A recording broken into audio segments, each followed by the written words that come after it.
he left me out of the team for some reason. Obviously, I had a sulk kind of think about it, and he stuck me in the reserves. But he didn't just stuck me in the reserves, he put me sub for the reserves. My mum's come all the way down from Preston on a flipping Tuesday night, and I'm sub. So I'm sat there, and I'm looking at her, and she's going, showing all these emotions, and I'm going...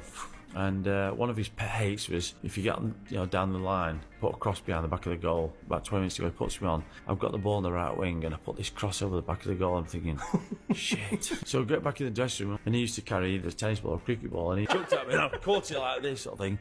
And then he said to me, son, stand up. So he walks over to me. He said, son, have you ever been hit before? I went, no. And he went, poof, and whacked me in the stomach. Well, you have now. He said, you're an embarrassment, you're a disgrace, your mum up there should be ashamed of you, and all this stuff. The next day was a cafe, just some of the places to meet in the morning. So I'm sat in there, and a fella comes in, and he said, Nigel, yeah. I said, can I work with you? I said, yeah. He said, I work for the Mirror. He says, I've been told that you got hit last night by Brian Clough. He said, I'll give you 10 grand to do a story on it. I'm 18, 10 grand. But then I thought to myself, this is Brian Clough here. That turned him down. I went straight down to the ground, knocked on his door. What do you want, shithouse?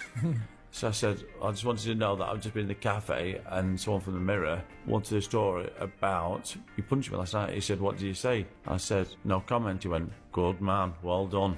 I was in my bed 3-4 o'clock in the morning, and my wife says to me, she said, there's somebody downstairs. I said, what? So I listened, and sure enough, I could hear somebody downstairs. Now, I don't know if you ever had that happen in your house 3 or 4 in the morning, but it's not pleasant. So I jumped up, I go downstairs, and I can hear noises coming from the kitchen. So you're faced with this prospect of a burglar or whatever it may be. So I think, what am I going to do here? I'm just going to have to react to whatever happens. So anyway, I actually kick open the kitchen door. I recognise the back of Paul Gascoigne in my fridge. Now, this is 3:30 in the morning. He doesn't even turn round. I say, Paul, what are you doing? He still doesn't turn round and tells me, I'm making a sandwich. I said, you're what? He says, I'm making a sandwich. I said, it's 3:30 in the morning. He said, I woke up and I couldn't get back to sleep and I'm hungry and I didn't have any food in the fridge. I said, how did you manage to get in? He said, he says, I remember. He said, remember about 3 or 4 weeks ago, he said, you're on the phone, he said, to your missus, and you told her you left the spare key in a wee bag underneath the oak tree. He said, I remembered that and I just thought I'd come and use your key to go and make a sandwich. So I went back up the stairs and the missus said, what's going on? I said, you're alright. I said, it's only Paul making a sandwich. When he came to Celtic, I knew Lenny. Neil Lennon was the fucking club captain, and Keane's first match was against Clade in the Cup. We went to Clade, and it was this tiny, tiny stadium, and Keane and all came out, and I was calling him, you fucking Cork gypsy, and fucking calling him everything. And like you could hear because it was a tiny pitch. And he went over to Lennon, and he was going, who the fuck is this? And Lennon was like, I know him, and all this here. Lennon had a match-worn top for me, and he was like, come and meet me outside the ground. And I jumped into the front of his car, and when I get in, an arm went around my neck and was choking me, and Lenny was going, ha ha ha, and I fucking started going purple, and he was like, you need to let go of him now. And all I heard was the voice, and it was like, who's a fucking Cork gypsy now, you fucking fat cunt? And I was like, and I was like, and Lenny was like, let him go, he's choking. And then he fucking let me go, and I looked, and there he was, just got out of the car and walked away, and I was like, holy fuck, that was King, like, take it bad. He says, I thought he was going to fucking kill you there. Cloughie, we played Wimbledon at home. They were first team to come with Ghetto Blaster. Vinny's walked in with it on his fucking shoulder, like, you know what I mean? We're playing them at Forest. Ghetto Blaster's going down, and you can see he's like thinking, what the fuck's that? And he's stopped and he's gone, Illy, to Alan Hill. Would you go and knock on their fucking dressing room door and ask them to turn that music down? So Alan Hill goes down and he knocks on the door, and Vinnie Jones on the door, like, growling at fucking Alan Hill, like. And Alan Hill's gone, listen, Vinny, would you mind turning the music down? Our gaffer don't like it. And Vinny's gone, yeah, no problem. So turns it down. Alan Hill comes back up to the dressing room. Of course, what happens? They turn it even fucking louder, don't they? Illy, this time, would you say, please, can you turn the music down? So he goes down and says, please, Mr. Jones, can you turn the music down? So he turns it down, comes back up, starts again. So this time he gets up, and he fucking walks that corridor, knocks on the door, opens the door, Vinny. He walks in their dressing room, picks the Ghetto Blaster up, smashes it. Now play your fucking music, Wimbledon. at school, my biggest shout was, I want to play in the Prem. That's all the kids you say, I'll play in the Prem one day. That's the big shout. I fucking got there. Now it's like, shit, what now?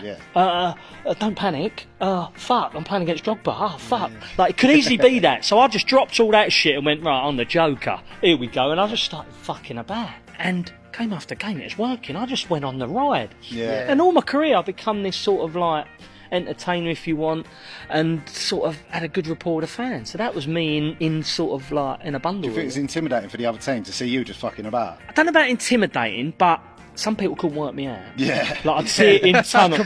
Yeah, just confused to fuck. I'd be like the old Trafford tunnel and you got Rio and Scholes there. Hey, boys, what's happening? Are we having it today or what? They're all going, who's this fruitcake? Yeah, you're not ready, are ya? Don't think so. Anyway, let's go. Like, We've got this lot, boys. We've got this lot. Yeah. This lot don't know what's going to happen. Let's hammer them. 4-0 later, like that. Oh, not really, boys. Just come but out still. random shit. I got to tell you my Roy Keane story. Right, he was manager of Sunderland. I was in the Marriott Hotel in Cromwell Road, Kensington. I get in the lift on the 4th floor down to the ground. 3rd floor it stops, Roy Keane walks in. So Sunderland was struggling at the time, so you know what it's like with the lift. So the lady goes, going down. I said, I think she's talking to you, Roy.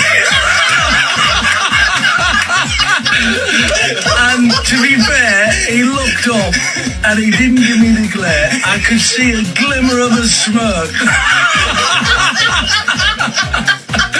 That's wonderful. Martin Keown, you could wind him up a little bit, and we had this trialist come in at centre half, and he's probably thinking, "Boy, we don't need another centre half. I'm not going to play." So me and Dennis Bergkamp had a wind up. We was all on the bench. I had the first half to try and wind him up, 50 quid on it we had, and he had the second half. So every pass he done, he got stepped on. It could be 5 yards. I was clapping him. What a player this guy! Fantastic. So anyway, half time whistle goes. He hasn't bit yet, Martin on the bench. Second half, Dennis Bergkamp. He hit this ball. I think he miskicked it. He got stepping off.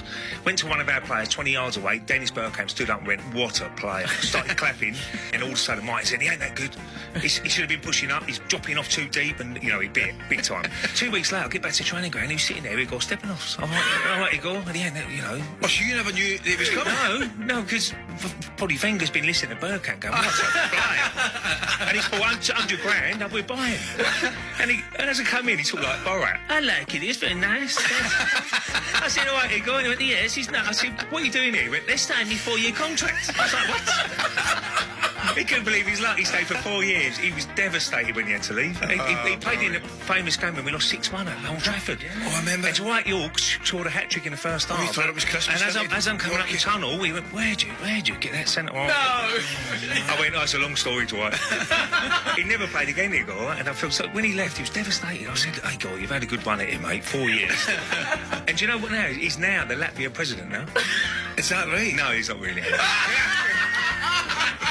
Sam's Dubai trips, I think they're renowned in football. No boots taken, no balls. We weren't in a great spot and we went on one of Sam's trips and come back and won 5 on the bounce. I think it was Sam's last trip. So the last night of the trip, it was always, you've had your fun, we're going to have a drink, but we're going to be all together. All the staff, all the players, in the hotel we're staying at, and we'll all drink together, have a crack, have a laugh. We were all drinking around Sam, and he can hold court like no one. When he's got, it's like his element. He is fucking unbelievable at it. So he's having a beer, telling stories, hammering people, body bar. So he's gone, right, everyone's got to be on the bus 9 o'clock in the morning. If you're late, whoever's late, all of you, one person's late, all of you together are paying the staff's bill for the week.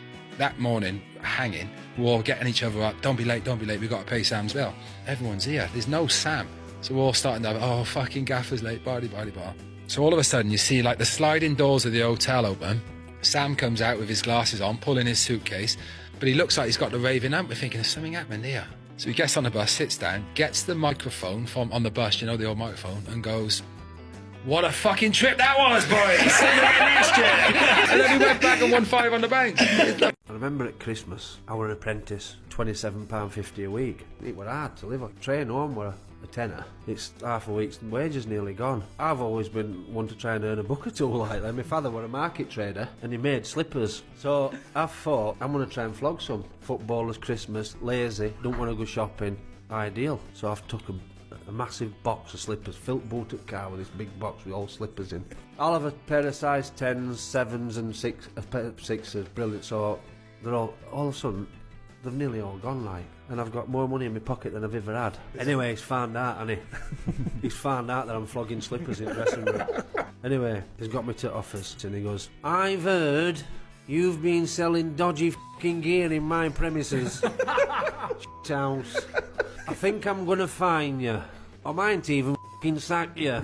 But I've had a think about it, and if you've got a pair of size 7s for Barbara and a pair of size 10s for me, I think I'll f***ing let you off.